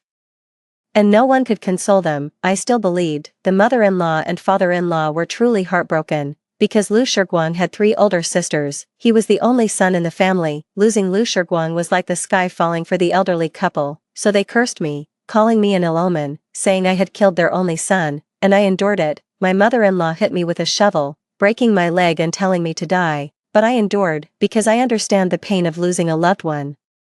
They lost their son, and I lost a good man who didn't mind that I couldn't have children. Like them, I lost the support for the rest of my life. They forced me to divorce Lu Shiguang, kicked me out of the Lu family, and I went to work with my crippled leg, searching for Lu Shiguang's body. Once I found Lu Shiguang's body, I could die with a clear conscience, free of any debt to the Lu family. Only when I was about to die did I realize that the Lu family had been plotting against me all along. It was because Lu Shiguang had found another woman and had a child. I've been working so hard for their family all these years, and it's not easy to just kick me out without a reason. All their plans are aimed at making me leave with nothing. Right now, I feel I must use magic to defeat magic. The crowd is growing, and while my mother-in-law is waiting for this moment, so am I. Before my mother-in-law could scold me, I plopped down on the ground and started wailing. Oh, my life is so bitter. My man is gone just like that. I didn't even get a child out of it. The fortune teller said he was inauspicious for me, but I didn't believe it at the time. For his promise of being good to me, I married him. Little did I know, the fortune teller wasn't wrong at all. He really was inauspicious for me, leaving me with no one to rely on. He always said he'd go out to work, to earn money for me and to, but he never brought back a single penny all year round, and I had to work to support him, even subsidizing his expenses. And that's just how it went. In the forum, as long as people are fine, but this person just disappeared without a trace. Alive, no one is seen. Dead, no body is found. What kind of fate do I have? God, oh Lord, you are unfair. Those wicked, deceitful, and deserving of death are still alive, while those who shouldn't die are gone. I cried my heart out, revealing all of Lu Shiguang's deeds over the years to everyone. If I hadn't, everyone would still be deceived by the illusion created by the old lady, the illusion of Lu Shiguang being filial and earning money. I also turned my mother-in-law's attempt to slander me as a curse on Lu Shiguang against her, and I cursed her wholeheartedly. Lu Shiguang deserved to die, but he didn't. In my previous life, I was a good person, yet I died. Fortunately, heaven has shown mercy, and I have been reborn. I must make the most of this opportunity. The people around immediately started pointing fingers. I said there are many people going out to work, so why did Shiguang make money? It turns out he didn't make any money either, and his wife had to support him. Isn't that right? Shiguang's wife scrimped and saved, not even willing to buy a thread of cloth. Such a filial daughter-in-law. But it's just bad luck. But in my opinion, the Lu family was destined to have no sons. Don't you remember how the old couple had 4 daughters? Kept 3, gave 1 away, and only after donating money at the Guanyin temple did they finally have Shiguang. How could I forget? No wonder the fortune teller said Lu's wife had a hard life. It really was tough. Hearing this, the mother-in-law got upset, got up from the ground, and shouted at the gossips, "Shut up, all of you. Do you even understand? What? My son was killed by Su Yeshu. Su Yeshu is the one who killed my son. My son was fine. Su Yeshu, you evil star. You killed my son and now you spread rumors. I'll kill you." As the mother-in-law spoke, her eyes darted around, and the father-in-law handed her a shovel from the side. The mother-in-law grabbed it and came straight at me. I remember this shovel. In my previous life, it was this very shovel that broke my leg, leaving me in endless pain during wind and rain. I shouted into the crowd, "Murder, murder. The Lu family is trying to cover up a murder." My voice was loud because I saw the neighbor's car parked at the door. That car belongs to a relative of the neighbor's aunt. Her relative is an officer with some influence. Today I will use this officer to regain my own benefits. After shouting, "I won't really let my mother-in-law hit me," I ran and dodged a few shovels from her. My mother-in-law was so angry she couldn't straighten up, pointing at me and cursing, "How dare you run? You've cursed my son to death and you can't even lay an egg. What good are you to the Lu family? I'll beat you to death today to accompany my son." The mother-in-law was full of vigor, gritting her teeth. She wasn't grieving over her son's death, only fixated on making me accompany him in death. The crowd watched and advised, "Oh, Mrs. Liu, what are you fighting about? Shiguang is already dead, and you still expect your daughter-in-law to be filial." To be filial, that is, exactly. The dead cannot be brought back to life, but the living must go on. It's better to accept things as they are. What's destined to be will be, and what's not meant to be, don't force it, don't force it. Shut up, what business is it of yours? All of you are here talking nonsense. Don't you all have sons? Do you think your sons won't die? You'll be happy when they do, won't you? That remark from the mother-in-law really stirred up a hornet's nest. Nobody wants to hear such ill-omened talk. The aunties immediately surrounded her, scolding, "Mrs. Liu, watch your tongue. Your son's death probably came from all that nasty gossip you've been spreading." "Exactly, you sold 4 daughters to fund your son, yet couldn't even keep him alive. Who knows what sins brought this upon you?" The mother-in-law stood defiantly with hands on hips, retorting, "That's nonsense. When did I ever sell my daughters?" She bristled like a furious cat whose tail had been stepped on. "Oh really? Let's hear it from everyone. Didn't the Lius give away 1 daughter? Charged $320 as nutrition fees, and what's the difference with the other 3 daughters? 200 dowry for each girl, not a single penny returned. Pure daylight robbery, making your daughter and son-in-law harvest wheat and shuck corn without even feeding them, feeding your grandson husks while your own son eats grain. Do you think nobody notices your favoritism, or is everyone just blind?" The mother-in-law flushed crimson and hissed through clenched teeth, "That's a damned lie." Outnumbered and outshouted, the old woman was losing ground fast, too busy defending herself to chase after me. I seized the moment to dash out and intercepted the man who had just stepped out of the car. "Comrade, my mother-in-law is trying to kill me. Please help me. Call the police." Zhang Zeki glanced at his guard beside him. The uniformed officer immediately stepped forward and shouted, "Quiet down. If anyone has grievances, bring them to Commander Zhang. He'll see justice is served." The crowd fell silent instantly at these words. All eyes turned to Zhang Zeki and me standing beside him. Seizing the moment, I asked him, "Comrade Division Commander, can you truly serve the people?" Zhang Zeki shot me a piercing glance, as if trying to see through my very soul. There was something different in his gaze, a quiet lethality I'd never seen in any man before. It sent chills down my spine for a fleeting moment. "You heard my aide say I'm a division commander. If you've been wronged, I can take it up with your bureau chief." That immediately perked me up. There was no way my in-laws would let me speak. They came charging over. The elder approached Zhang Zeki with a smile. "If it isn't Commander Zhang, it's been ages since you last visited after your wife passed away. Haven't seen your auntie in so long. What brings you back today?" His marriage had been arranged by that very aunt. When I married into the family, I heard Zhang Zeki's wife was already gone. He hadn't returned for years. Returned. It just so happens that today marks my return from my past life, so I figured I'd make the most of it. The older man pulled out a cigarette case from his pocket and offered Zhang Zeki a smoke. Zhang blocked the cigarette with his hand, his expression turning serious as he said, "Uncle Liu, I'll pass on the smoke. We've got strict rules about not taking so much as a needle from civilians. Surely you wouldn't want me breaking protocol." Those words were calm yet devastating. My father-in-law immediately pocketed his cigarette case, forcing an awkward smile as he waved his hand. "That won't do. Won't do at all, Commander Zhang. Please excuse our poor hospitality. Our family has some private matters to attend to today, so we won't keep you for tea. You'd better hurry over to your aunt's place." Zhang Zeki glanced at me, noticing my hesitation, and said, "I'm in no rush. Since auntie happens to be out, I'll settle this case properly. Guards, go fetch the chief of this precinct's police station." The guard acknowledged the order and drove off. The mother-in-law grew fearful and tugged at her father-in-law's sleeve, but he shook her off. Turning to Zhang Zeki with an ingratiating smile, he said, "How could we trouble you with this? You must have important business now that you're finally back. Our family matters are trivial. Please don't listen to my daughter-in-law's nonsense." I stepped forward, hands on hips, and declared, "No way, Commander Zhang promised to stand up for us. This is the perfect chance to tell him our situation. Dad, haven't we been unable to find Shiguang's body? If the dead aren't properly buried, their spirits will turn vengeful. We absolutely must beg Commander Zhang to help us recover Shiguang's remains." My mother-in-law shot me dagger looks and hissed through clenched teeth, "Our petty affairs aren't worth troubling an officer. Get your ass home this instant, or you'll regret this." Ignoring my mother-in-law, I turned to Zhang Zeki and asked, "Commander Zhang, as a soldier of the people, You'll surely uphold justice for us, right? We're only seeking fairness today. If Shurguang's death won't rest in peace without justice. The in-laws still insisted that Zhang Zeki shouldn't interfere with the Lu family's affairs. General Zhang is busy. Stop making unreasonable demands, Zhang Zeki said with a wry smile. I'm not busy today. Since she called me a soldier of the people, how could I ignore my fellow villagers' troubles? My aunt lives in this neighborhood.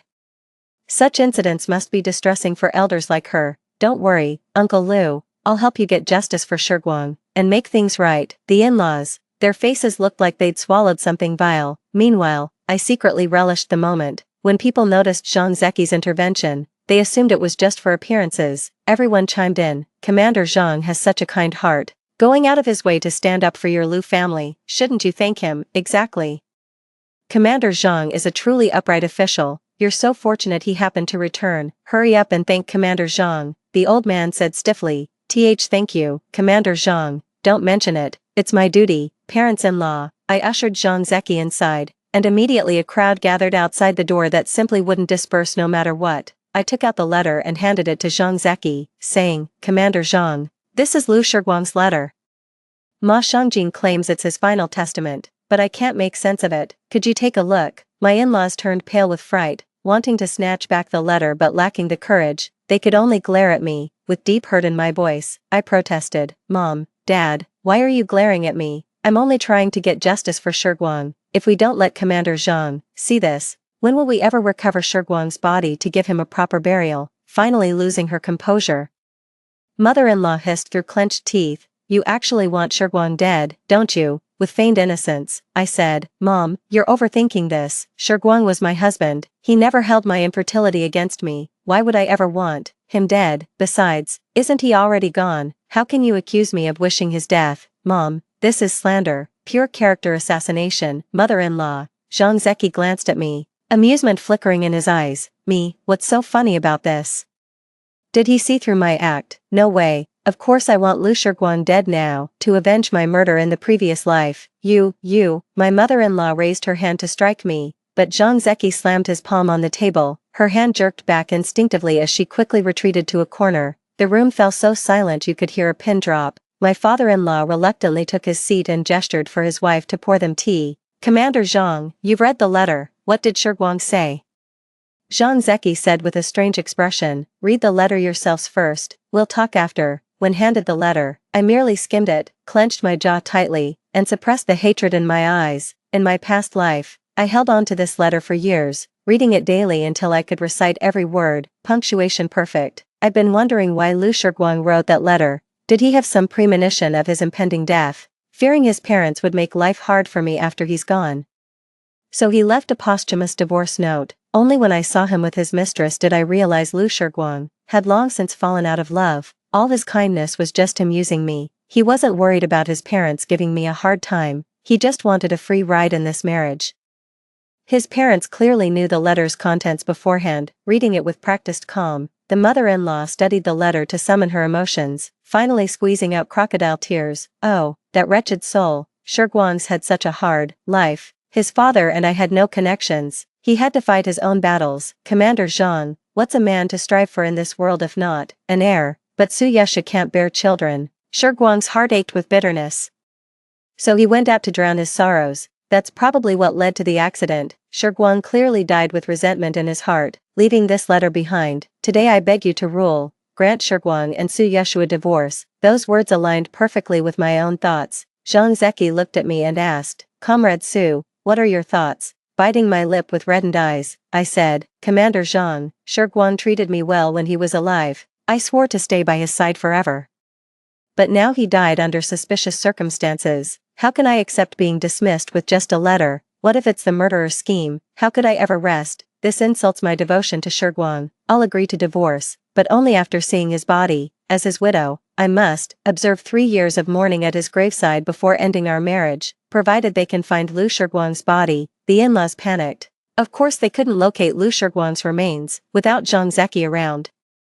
They could still arrange our divorce certificate without producing a death certificate. Without a death certificate proving he's gone, I won't divorce. That means half this household's assets stay mine. I'll make Lu Shurguang's life a living hell, dead or alive. The in-laws hesitated to speak, just staring at Zhang Zeki. willing him to refuse my demand out of sheer inconvenience, someone in the crowd muttered. The Liu's daughter-in-law's capable and kind-hearted.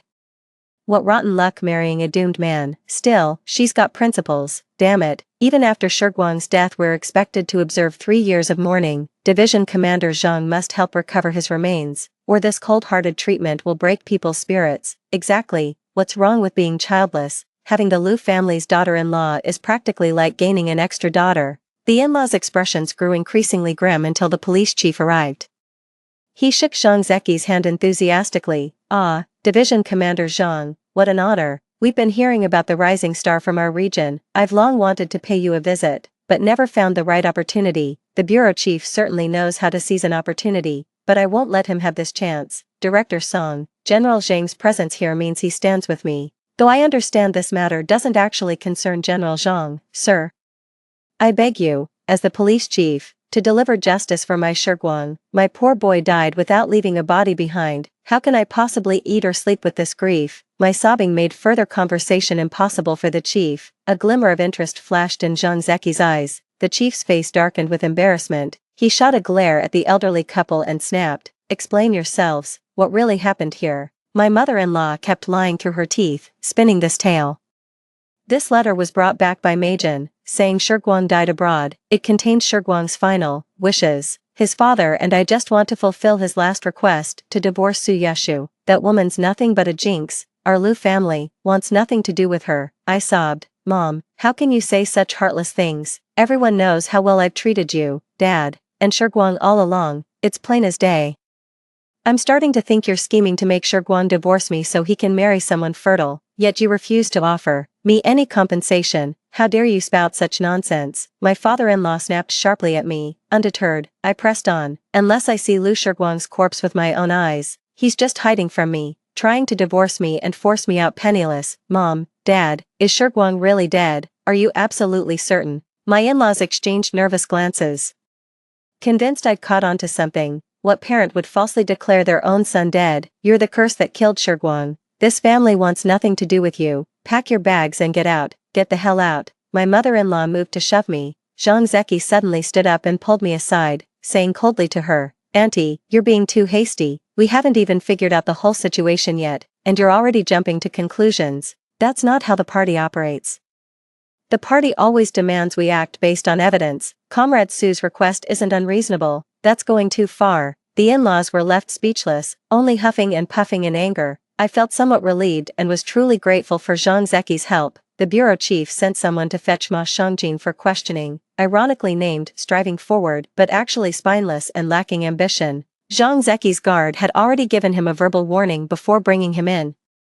Meijin immediately confessed, "I know nothing about this. It was Shiguang who paid me $20 to deliver the letter, saying he's dead. If you've got questions, go ask Shiguang." The elderly couple exclaimed, "Shangjin, don't you dare spread such nonsense." Fearing imprisonment, Ma Shangjin immediately swore, "If I'm lying, may I get hit by a car the moment I step outside." The crowd, "Cars are rare around here." Even his oath was a safe bet. My turn to perform. Tears streamed down my face like falling peas. "Mom, Dad, did you know Liu Shiguang isn't dead? Is this just because you think I'm barren and want me to divorce him, and now you're trying to make me leave with nothing? Is this your scheme?" My in-laws ignored me. Zhang Zeki said calmly, "This is too bizarre. Faking death is serious business. Director Song, we must investigate thoroughly. Better reported every position has its rightful occupant. There's stable work available out of town immediately. Dead weight shouldn't hog opportunities. Zhang Zeki is making threats." The father-in-law finally lost his composure and blurted, "Our family rejects Su Yeshu because she's barren. Our lineage can't end with Shiguang. No heir shall bear your name, Su Yeshu. Let me spell it out for you. You must divorce Shiguang immediately. Don't you dare stand in the way of him fathering children with another woman." Clutching my chest in feigned agony, I cried, "So Shiguang's been seeing someone else. That explains why he never comes home, never sends money, yet expects me to foot the bills, and you all turned a blind eye. You've been using me as your servant while Liu Shiguang squanders my money on his mistress and their bastard child." Director Song, General Zhang, how dare the Liu family bully a defenseless woman like this? I might as well end my life. I threatened to bang my head against the wall. Zhang Zeki grabbed me firmly. I struggled briefly but couldn't break free. Me, the man had brute strength, I shot him a look, still determined to continue my wall-banging performance. Calmly pulling a handkerchief from his pocket, he pressed it into my hand. Dry your tears. With Director Song and me here, you'll get justice. Uncle Lou, tell us exactly what happened. Zhang Zeki spoke up. This matter needed proper closure. Director Song added pressure. Old Lou, some lines shouldn't be crossed. They always leave traces. If you still care about Shiguang's future, the truth should have been told straight. Even if divorce was inevitable, deception was never justified. That single lie defined the whole affair. My in-laws' eyes widened in shock. All they wanted was to leave me penniless. Never did they intend to inconvenience Lu Shiguang. The in-laws were tongue-tied, while the nosy neighbors feasted on the juicy gossip. I knew it was fake. Shiguang was perfectly healthy. How could he just drop dead? Exactly. The Lius are downright heartless. It's not like Su Yasha chose infertility. These things happen. Even if they wanted a divorce, they should have been decent about it. This cruel scheme is practically murder. Tell me about it. The Lius are downright shameless. And to think I actually believed their lies, talking like saints but acting like beasts. Disgusting. Director Song cleared his throat. Order.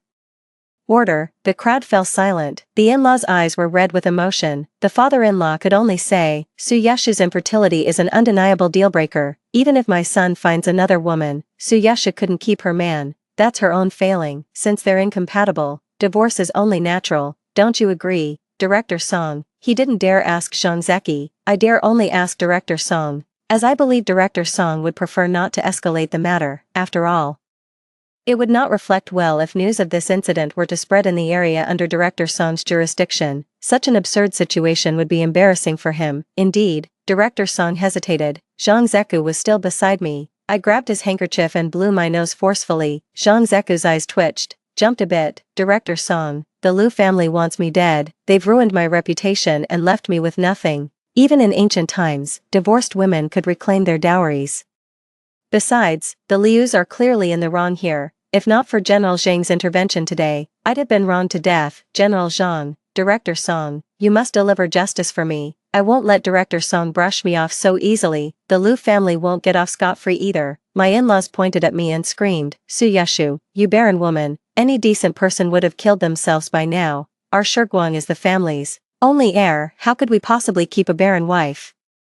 You're getting divorced today whether you like it or not. And don't even think about taking back those dowry items that entered our household. Who ever heard of reclaiming dowries? Only out of respect for Commander Zhang and Director Liu will we let you pack a few rags. Listen to that condescending tone. Anyone would think my rags were worth a fortune. I said coldly, no deal. If we're separating, we settle accounts properly. Every penny that's mine stays with me. Only then will I consent to divorce. Otherwise, I'll sue Lu Shiguang for bigamy. You, shut your mouth. The old woman startled, casting an anxious glance at Director Song and Zhang Zeki. Zhang Zeki responded with an inscrutable smile. Director Song offered Zhang a cigarette, which he accepted without refusal, twirling it between his fingers, taking this as a positive sign. Director Song immediately brightened and gestured for the Liu family to remain calm, but who could have guessed Zhang Zeki's next words would be, Director Song, this place of yours is truly remarkable. Even the cigarettes smell better than what we get at division headquarters. The aroma is simply superior. Those words made Director Song's heart skip several beats. The cigarettes he's smoking today definitely aren't standard issue for bureau chiefs. Everyone understood the situation perfectly well without saying a word. Director Song was no exception,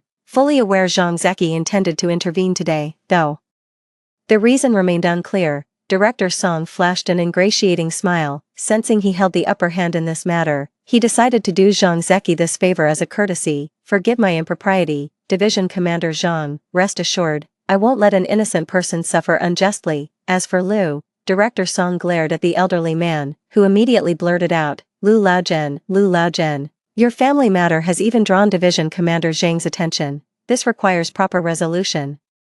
The fault lies with your side. How could you exploit their daughter while driving her to despair? If she proposes a solution, you'd better accept it. Otherwise, if she actually sued Lu Shiguang for bigamy, he'd be in serious trouble. The old man shuddered. He might throw his weight around at home, but he was utterly clueless about bureaucratic affairs. Hearing Director Song's words, he grew genuinely frightened. Then he turned to me and asked, what do you want? I propose my request.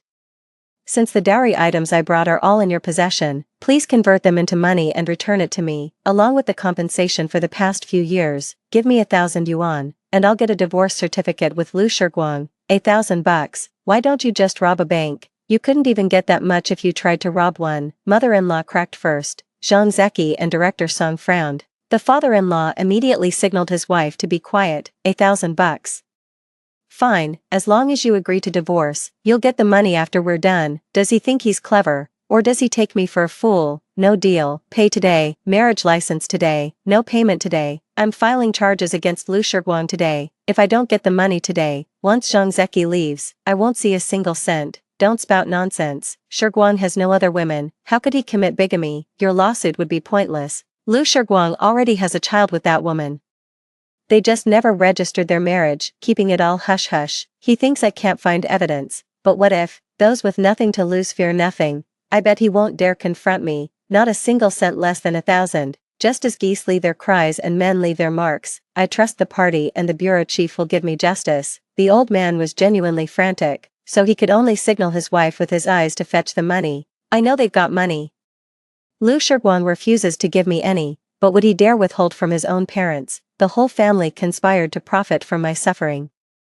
This injustice won't go unpunished. My mother-in-law reluctantly pulled out 1,000 yuan after much dawdling. The bystanders just stood there gawking, spouting such hurtful words that left my in-laws utterly humiliated. Counting the money, I told Zhang Zeki, the amount's correct. Commander Zhang, would you kindly escort me to finalize the divorce with Lu Shiguang? He complains, I can't bear children, and I say he's no real man. Divorce it is. Watching my in-laws tremble with rage filled me with quiet satisfaction. Zhang Zeki didn't object, and had his guard drive me and my in-laws to the Civil Affairs Bureau to process the divorce. With Director Song's intervention, the divorce paperwork was completed swiftly. Holding the divorce certificate finally gave me peace of mind. Whether Lu Shiguang lives or dies is no longer my concern, but I'll make sure to report him. I packed and given away all my belongings, keeping only my ID, divorce certificate, and bank book ready to leave. I deposited that 1,000 yuan right after the divorce for easier carrying. As I stepped out, I happened to see Zhang Zeki standing by the car. I approached him and said, Commander Zhang, I truly appreciate your help today. Without you, this matter would have dragged on indefinitely, and, with no connections or influence, I'd be completely trampled. I'm genuinely grateful to Zhang Zeki, after all. He owes me nothing. It's only right to thank him for letting me use him like this. Zhang Zeki smiled with a glint of clarity in his eyes. Knowing how to leverage limited resources for your own benefit, you're hardly, fool. I have my own reasons for helping you. If I'm lending a hand, I expect something in return. I couldn't quite grasp what Zhang Zeki meant. My wife didn't make it during childbirth, but the baby survived. He's 6 now, that impossible age where even dogs and cats avoid him. I need someone to keep him in line before he turns rotten. You strike me as sharp, the type who won't get shortchanged nor let those around you get shortchanged either. You're not angry that I took advantage of you. In that instant, I realized my little tricks had fooled everyone else, but not this battle-hardened man. He gave a roguish chuckle. Can't call it taking advantage when I'm willing, since you can't bear children. Mine will be yours, in the future. How's that sound? I get it now. Zhang Zeki has his eye on me because I can't bear children. I'm not being coy here. Landing a division commander as a husband is beyond most women's wildest dreams, let alone gaining a 6-year-old son in the bargain. Why on earth wouldn't I take this deal? But I have conditions. Commander Zhang, you're a reasonable man. With someone like you, I'll speak plainly. The Lu family has treated me this way. I can't just let it slide. If you can teach Lu Shiguang a lesson for me, I'll agree to your terms. I had ulterior motives. If Zhang Zeki refused, then don't blame me for not returning the favor. With $1,000 in my pocket, I could walk away and still live comfortably, even running a small business. I'll live more comfortably this lifetime than the last. Zhang Zeki didn't hesitate long. Opening the car door, he said, let's go. Wait at my place while I see if you're up to the task. My guard went up as I frowned. What if your son rejects me? Zhang Zeki laughed in exasperation, clearly thinking me utterly ungrateful. Don't worry, whether my son wants you or not, I'll keep my promise and see this through. I nodded and got in the car. Zhang Zeki asked me, do you want to go back and tell your family? I shook my head, my gaze falling on the familiar streets outside. I've lived here for years and still feel somewhat attached to this place. Enough said. I've been living for others all this time, marrying someone I didn't love to please my family, killing myself for a worthless man. From now on, I'll live for myself. There's nothing more to discuss with anyone. Zhang Zeki fell silent. He did promise to marry me, but hasn't actually done so. given his status, he wouldn't lower himself to come courting at my family's doorstep. Standing at Jean Zeki's door, I suggested, "Why don't we tell them I'm your hired help? We can discuss marriage once everyone's more comfortable." Jean Zeki raised an eyebrow and said, "Fine by me. Seems he's not the impatient type after all." After some time, I got along quite well with Zhang Zeki's son Zhang Ningwei. The little guy insisted on sleeping with me every night. Though young, he was sharp-minded. One night as we lay together, he whispered, "Auntie, I know you're not the nanny, you're the stepmom Dad found for me.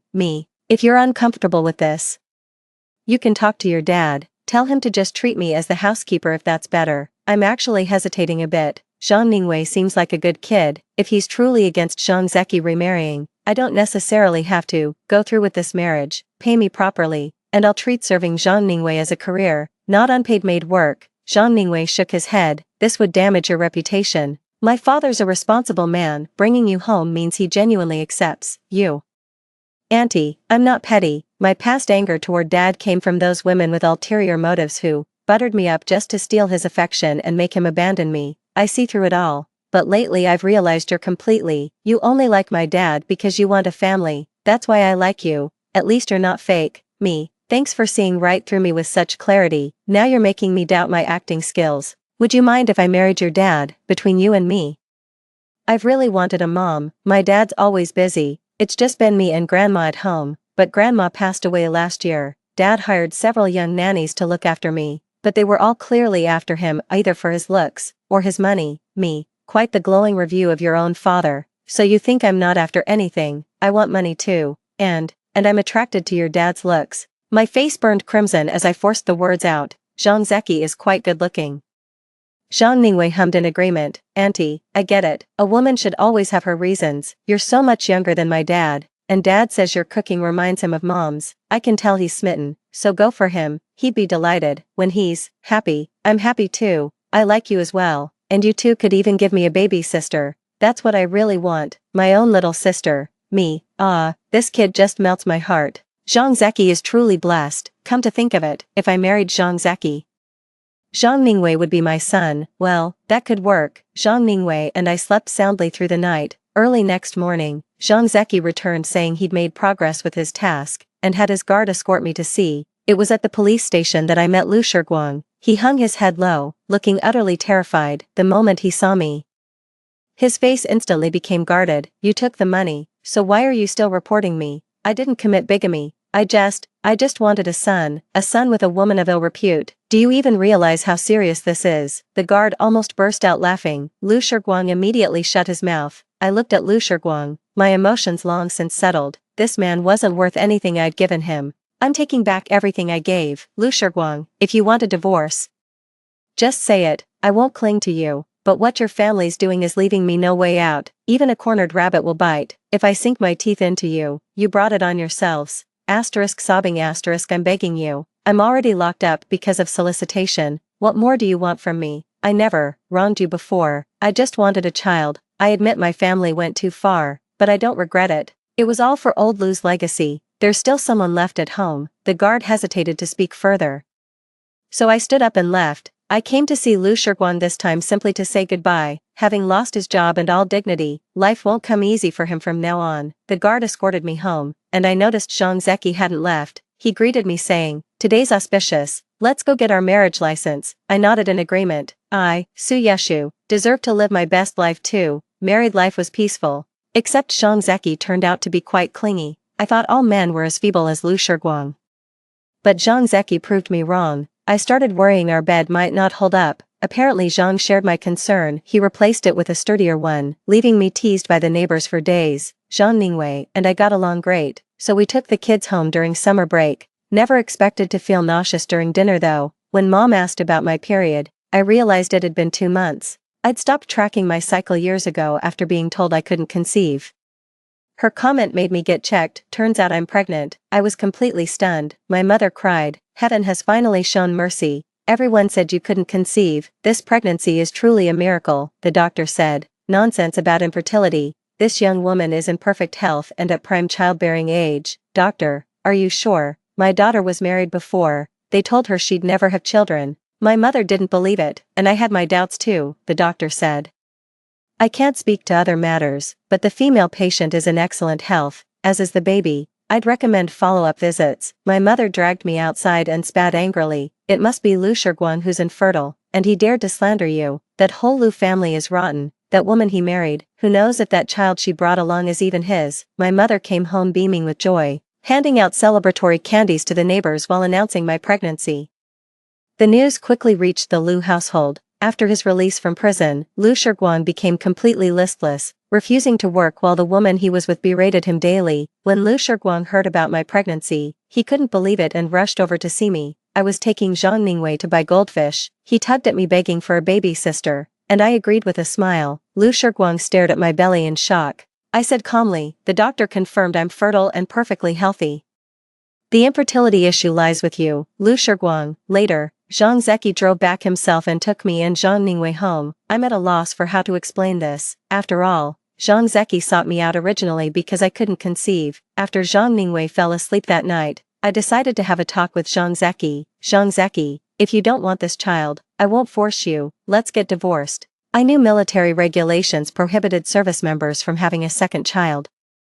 "What do you mean by that? You married me because I couldn't conceive. This pregnancy wasn't planned, but I treasure it. I thought I'd never be able to bear children my whole life. I'll raise this child alone, no burden to you. You can just..." My voice trailed off. All these days, Zhang Zeki had been following my every word. He's got that macho pride, yet he trusts me with our finances, lets me take charge of our son, and actually listens to me at home. How could I not be moved by that? Just thinking about him with another woman sends sharp pangs through my heart. What do you mean I can? Are you seriously trying to set me up with another woman? What kind of man do you take me for? I always knew you could conceive. If you weren't willing, I would have taken precautions. This child was always part of my plan, just came a bit sooner than expected. I looked up, utterly stunned. He chuckled and pinched my cheek. "All right, young but shrewd. Did you really think I'd investigate Lu Shiguang without doing my homework? Why didn't you tell me? Didn't I tell you to take precautions? You said you wanted to live for yourself, didn't you? And you've always wanted a child too. As for family planning, our situation is special. Ningwei isn't actually my biological child, he's my comrade-in-arms kid that my ex-wife and I adopted. I've already filed the paperwork with the authorities for us to have this one.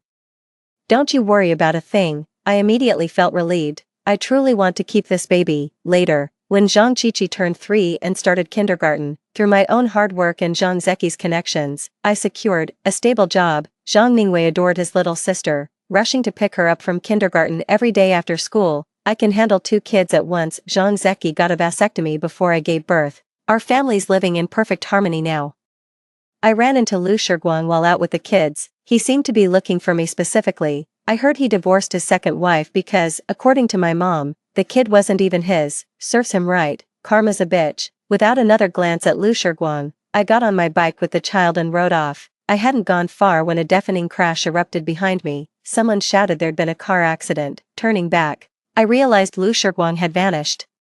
My pupils contracted sharply. Lu lay motionless nearby, blood pooling around him. His vacant gaze drifted toward me, eyes brimming with something I couldn't comprehend. It's as if he inherited the fate meant for my past life. But it doesn't matter anymore. I told the child, "Don't stare, let's go home. Dad's coming for dinner today." Sounds great. I didn't look back, because that wasn't my destiny. That's all for today's story. If you enjoyed this video, please give it a like and subscribe.